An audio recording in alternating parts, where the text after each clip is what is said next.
সুপ্রিয় দ্বাদশ শ্রেণীর শিক্ষার্থীরা, আজকে আমি তোমাদের সাথে দ্বিতীয় পত্র পৌরনীতি ও সুশাসন নিয়ে হাজির হয়েছি অনলাইন ক্লাসে শিক্ষক কলেজের। আমার পরিচয়টা আমি দিচ্ছি। আমি লীনা চাকমা, প্রভাষক পৌরনীতি ও সুশাসন, শিক্ষক কলেজ, বাগাইছড়ি, রাঙ্গামাটি। আজকে আমি তোমাদের সাথে যে বিষয়টা নিয়ে আলোচনা করব এটা হচ্ছে প্রথম অধ্যায় থেকে ভারতীয় জাতীয় কংগ্রেস প্রতিষ্ঠার প্রেক্ষাপট, তারপরে ভারতীয় জাতীয় কংগ্রেস প্রতিষ্ঠার উদ্দেশ্য, তার কার্যক্রম, আর হচ্ছে প্রতিষ্ঠার গুরুত্ব সম্পর্কে আমি বিস্তারিত আলোচনা করব। প্রথমেই প্রতিষ্ঠার প্রেক্ষাপট আলোচনা করতে গিয়ে আমরা জানি যে ভারতীয় উপমহাদেশের প্রথম রাজনৈতিক দল যাকে বলা হয় সেটা হচ্ছে ভারতীয় জাতীয় কংগ্রেস, যেটা হচ্ছে ব্রিটিশদের সমর্থন পুষ্ট হয়ে এটা মূলত সৃষ্টি হয়। ভারতীয় উপমহাদেশের প্রথম রাজনৈতিক দল এটার প্রতিষ্ঠার প্রেক্ষাপট আলোচনা করতে গিয়ে আমি বলতে চাই যে 1757 সালে আমরা জানি যে পলাশী যুদ্ধ হয়। সেখানে নবাব সিরাজউদ্দৌলার পরাজয়ের পর দেখা যায় 1857 সালে প্রথম মহাবিদ্রোহ বা প্রথম স্বাধীনতা সংগ্রাম আমরা জানি সিপাহী বিদ্রোহ হয়। তো এই যুদ্ধে পরাজয় বা ব্যর্থতার ফলে দেখা যায় ব্রিটিশদের শাসন শোষণের মাত্রাটা আরো বাড়তে থাকে। তো পরবর্তীতে দেখা যায় কিছু শিক্ষিত আর হচ্ছে পাশ্চাত্য শিক্ষায় শিক্ষিত কিছু মধ্যবিত্ত শ্রেণী কিন্তু এই ব্রিটিশদের যে শাসন শোষণের বিরুদ্ধে তারা কাজ করতে থাকে। তো এই প্রেক্ষিতে দেখা যায় 1873 থেকে 74 সালে এখানে ভারতীয় কিছু জনগণ এখানে দেখা যায় স্বায়ত্তশাসন প্রতিষ্ঠার দাবি জানায় এই 1873 আর 74 সালের দিকে।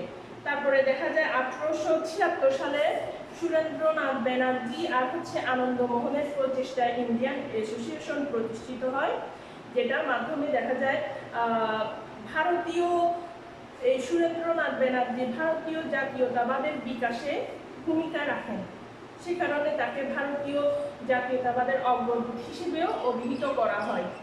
তো দেখা যায় 1878 সালে লর্ড লিটনের সময়ে শাসনামলে দেখা যায় কিছু সংবাদপত্রের কণ্ঠ রোধ করার জন্য কিছু আইন পাস হয়, যেমন vernacular press act, arms act আর হচ্ছে লাইসেন্স অ্যাক্ট প্রভৃতি কালা কানুন মূলত পাশ করা হয়। এই আইনগুলোর মাধ্যমে মূলত যে স্থানীয় সংবাদপত্রের কণ্ঠ রোধ করা হয়। তো এর কারণে কিন্তু জনগণের মনে একটা ক্ষোভের সৃষ্টি হয়। তো পরবর্তীতে দেখা যায় আমরা জানি যে 1883 সালে আরও একটি বিল পাস হয়, ইলবার্ট বিল, যেটা হচ্ছে যেটার মাধ্যমে পাস হওয়ার মাধ্যমে দেখা যায় এই যে ব্রিটিশদের প্রতি ভারতীয় জনগণের কিন্তু যে অসন্তোষ আর ঘৃণার মাত্রাটা আরো বৃদ্ধি পায়। তো এই যে এই ঘৃণার মাত্রা আর হচ্ছে ক্ষোভ, অসন্তোষ, এই সকল থেকে নিজেদেরকে রক্ষার্থে ব্রিটিশরা কি করে, তারা একটি রাজনৈতিক দল বা এই সকল গণবিক্ষোভ আর অসন্তোষকে শান্তিপূর্ণ উপায়ে মূলত মীমাংসা করার জন্য তারা কি করে, একটি রাজনৈতিক দল প্রতিষ্ঠা করে দেয়, যেটা হচ্ছে ভারতীয় জাতীয় কংগ্রেস। এই হচ্ছে লর্ড টাফকিনের সময়ে। তারপরে একজন প্রাক্তন আইসিএস কর্মকর্তা যার নাম হচ্ছে অক্টাভিয়ান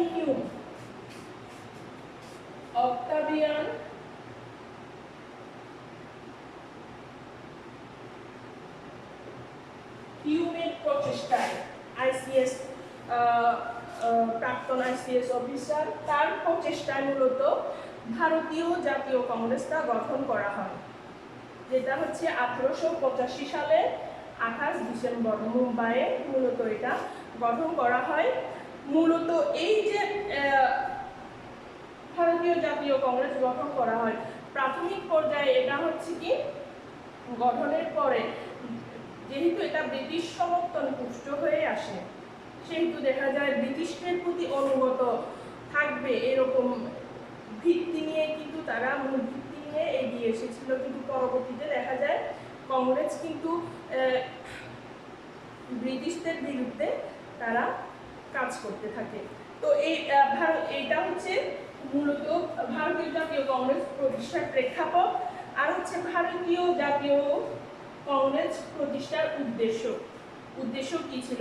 প্রথম পর্যায়ে বললাম ইংরেজ শাসনের প্রতি অবিচল থেকেই তারা কাজ করবে, আনুগত্য রেখেই কাজ করবে, এই উদ্দেশ্য নিয়ে তারা এগোয়। কিন্তু দেখা যায় পরবর্তীতে কিন্তু আস্তে আস্তে ব্রিটিশদের সাথে তাদের কিন্তু দ্বন্দ্ব বা লেগে যায়। তো 1885 সালে 28 ডিসেম্বর ভারতীয় কংগ্রেস প্রতিষ্ঠার মধ্য দিয়ে ভারতীয় উপমহাদেশে একটি নতুন অধ্যায়ের সূচনা ঘটে। তো এর মাধ্যমে তার কিছু উদ্দেশ্য আমি বলতে চাই। উদ্দেশ্যগুলো হচ্ছে ভারতবর্ষের বিভিন্ন অঞ্চলে যে বসবাসরত ভারতীয়রা রয়েছে তাদের মধ্যে হচ্ছে সৌহার্দ্যপূর্ণ সম্পর্ক গড়ে তোলা, ভারতের যে অন্যান্য অঞ্চলে যে ভারতীয়রা রয়েছে তাদের সাথে সৌহার্দ্যপূর্ণ সম্পর্ক গড়ে তোলা, আর হচ্ছে জাতি ধর্ম গোত্র নির্বিশেষে মনের সংকীর্ণতা দূর করে বৃহৎ জাতীয় ঐক্য তৈরি করা। আরেকটি উদ্দেশ্য হচ্ছে বিশিষ্ট জ্ঞানী গুণীয় রাজনৈতিক ব্যক্তিদের সাথে সলা পরামর্শ করে ভারতবর্ষের জনগণের সামাজিক ও রাজনৈতিক সমস্যাগুলোকে চিহ্নিত করে তার সমাধানের চেষ্টা করা। আরেকটি উদ্দেশ্য হচ্ছে আগামী যে তারা গঠন করে সে 1 বছরের মধ্যে রাজনৈতিক অগ্রগতির জন্য কর্মসূচি গ্রহণ করা হবে। এই যে কংগ্রেস, ভারতীয় জাতীয় কংগ্রেস গঠনের মূলত এই উদ্দেশ্যগুলো ছিল।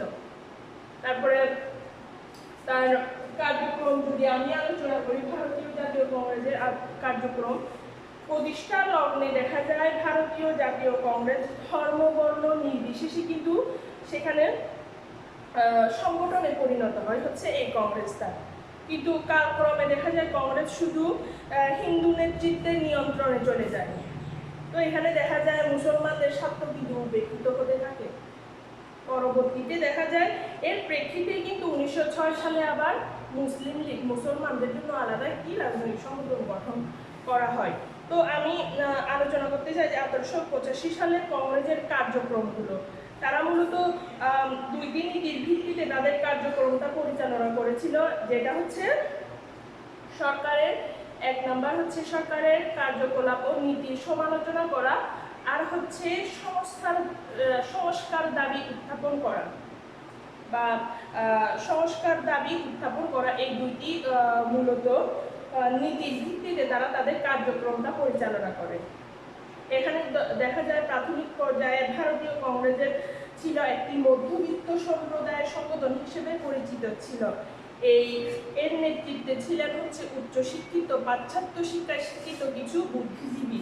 তো দেখা যায় ফলে এ সময় কংগ্রেসের নেতৃবৃন্দ শান্তিপূর্ণ আর সাংবিধানিক উপায়ে ব্রিটিশ সরকারের কাছে কেন্দ্র ও প্রদেশের ব্যবস্থাপক সবার প্রসার ও সম্প্রসার, তাছাড়া হচ্ছে ভারতীয় কাউন্সিলের বিলোপ, তাছাড়া হচ্ছে প্রশাসনিক ক্ষেত্রে ভারতীয়দের অধিক বেশি হারে অন্তর্ভুক্তকরণ, তাছাড়া হচ্ছে শাসন আর বিচার বিভাগকে পৃথককরণের দাবিটা জানায় হচ্ছে এই শাসনতান্ত্রিক সংস্কারের বিষয়গুলো তারা হচ্ছে ব্রিটিশ সরকারের কাছে তুলে ধরে। তাছাড়া এই যে শাসনতান্ত্রিক সংস্কার শুধু না, তাদের কার্যক্রমের মধ্যে যেমন অর্থনৈতিক সংস্কারের ব্যাপারটাও কিন্তু জড়িত ছিল। কারণ ভারতে তখন যে দারিদ্র আর দুর্ভিক্ষের কথা আমরা জানি, ক্রমবর্ধমান অর্থনৈতিক অবস্থার অবনতির ফলে দেখা যায় সেখানে দারিদ্র আর দুর্ভিক্ষ বৃদ্ধি পায়। তো এর কারণ হিসেবে বলা হয়েছে যে ব্রিটিশদের সাম্রাজ্যবাদী আচরণের কারণে মূলত এই অর্থনৈতিক উন্নতি সাধন করতে পারেন ভারতীয় জনগণ, এরকম ধারণা হয়। তো এর প্রেক্ষিতে দেখা যায় দাবি জানানো হয় যে ভারত থেকে হোম চার্জ আর হচ্ছে অন্যান্য খাত থেকে যে অর্থ নিষ্কাশন করা হয় এটা বন্ধ করা, আর হচ্ছে শিল্প ব্যবস্থার যে বৈষম্য রয়েছে সেটা হ্রাস করা, লবণের উপর যে কর, লবণ কর, আর হচ্ছে অরণ্য করের কঠোরতা হ্রাস করা, আর হচ্ছে অবাধ বাণিজ্য নীতি রদ করা। তাছাড়া আয়করের নিম্নসীমা স্থির, যে বিলাতি কাপড় রয়েছে আমদানির উপর শুল্ক বৃদ্ধি, তাছাড়া ভূমি রাজস্ব হার হচ্ছে হ্রাস করা। এই প্রবৃত্তি দাবিগুলো মূলত জানানো হয় হচ্ছে এই কংগ্রেস সংগঠনের মাধ্যমে বা কংগ্রেস রাজনৈতিক দলের মাধ্যমে। কংগ্রেসের কার্যক্রম শুধু আমরা জানি যে শাসনতান্ত্রিক অর্থনৈতিক এই সকলের মধ্যে সীমাবদ্ধ ছিল না। তারা দেখা যায় ভারতবাসীর গণতান্ত্রিক ও নাগরিক অধিকারের বিষয়ে কংগ্রেস ব্রিটিশ সরকারের কাছে বিভিন্ন ধরনের আবেদন জানায় বা দৃষ্টি আকর্ষণ করে। এক্ষেত্রে সংবাদপত্র ও বাক স্বাধীনতা, কারিগরি, তারপরে সাধারণ শিক্ষার প্রসার, এই যে ইংল্যান্ডের ন্যায় ভারতীয় সিভিল সার্ভিস পরীক্ষা গ্রহণের দাবি জানানো হয়, যেটা আগে কি ইংল্যান্ডে পরীক্ষাটা অনুষ্ঠিত হতো, এটা ভারতে করার আহ্বান জানানো হয়। এভাবেই ধীরে ধীরে দেখা যায় বিভিন্ন দাবি দেওয়ার প্রেক্ষিতে তারা তাদের সংগঠনটা পরিচালিত করতে থাকে। পরবর্তীতে দেখা যায় ধীরে ধীরে তারা স্বায়ত্তশাসনের দিকে যায়। তারপরে এর পরবর্তীতে আমরা জানি 1947 সালে এই কংগ্রেসের হাত ধরেই কিন্তু ভারত স্বাধীনতা লাভ করে, আমরা জানি। তো এটা গেল হচ্ছে ভারতীয় জাতীয় কংগ্রেসের কার্যক্রম। এরপরে রয়েছে হচ্ছে ভারতীয় জাতীয় কংগ্রেস প্রতিষ্ঠার গুরুত্ব। এটা প্রতিষ্ঠার পর থেকে আমরা জানি যে এটি রাজনৈতিক সচেতনতা সৃষ্টিতে কাজ করেছে। তাছাড়া 2 নম্বর হচ্ছে দেশাত্মবোধ সৃষ্টি, শাসনতান্ত্রিক সংস্কারের ক্ষেত্রে, অর্থনৈতিক সংস্কারের ক্ষেত্রে ভূমিকা রাখে। আর হচ্ছে ভারতীয় জাতীয়তাবাদ সৃষ্টি এবং ভারত স্বাধীনতার ক্ষেত্রে গুরুত্বপূর্ণ ভূমিকা রাখে। কংগ্রেস এই যে ভারতীয় জনগণের মধ্যে কিন্তু রাজনৈতিক সচেতনতা সৃষ্টিতে গুরুত্বপূর্ণ ভূমিকা পালন করে। তারা বিভিন্ন ধরনের সভা সমাবেশের মাধ্যমে কিন্তু জনগণকে রাজনৈতিক সচেতন হিসেবে তোলার জন্য অনেক চেষ্টা করে। তাছাড়া তাদের কার্যক্রমের মাধ্যমে কিন্তু জনগণ অনেকটা সচেতন হয়। তারপরে হচ্ছে দেশাত্মবোধ সৃষ্টিতে ভারতীয় জাতীয় কংগ্রেস গুরুত্বপূর্ণ ভূমিকা রাখে। এর মাধ্যমে জনগণের মধ্যে তাদের কার্যক্রম থেকে শুরু করে বিভিন্ন কর্মসূচির মাধ্যমে তারা কিন্তু জাতীয়তাবোধ বা দেশাত্মবোধ সৃষ্টিতে কিন্তু কাজ করে জাতীয় কংগ্রেস ভারতীয় জনগণের মধ্যে দেশাত্মবোধ সৃষ্টিতে। আর হচ্ছে শাসনতান্ত্রিক সংস্কার, একটু আগেও বললাম, তারা বিভিন্ন ধরনের শাসনতান্ত্রিক সংস্কারের ক্ষেত্রে কাজ করে। তারপরে দেখা যায় অর্থনৈতিক সংস্কারের ক্ষেত্রে তারা কিন্তু বিভিন্ন ধরনের অর্থনৈতিক সংস্কারের ক্ষেত্রে দাবি জানায়। যেমন কৃষি ব্যাংক প্রতিষ্ঠা করার জন্য তারা জোর দাবি জানায়। ভারতকে শিল্প উন্নত করার জন্য তারা প্রচেষ্টা চালায়। এর মাধ্যমে তো তাদের ভারতীয় জাতীয় কংগ্রেস প্রতিষ্ঠার এই গুরুত্বটা রয়েছে অর্থনৈতিক ক্ষেত্রে। তাছাড়া এই যে উচ্চ হারে যে রাজস্ব আদায় করা হয়, এর বিরোধিতাও কিন্তু তারা করে। তো এই অর্থনৈতিক সংস্কারের ক্ষেত্রে তারা এই ভূমিকাটা রাখে। আর হচ্ছে ভারতীয় জাতীয়তাবাদ সৃষ্টি এবং ভারত স্বাধীনতা।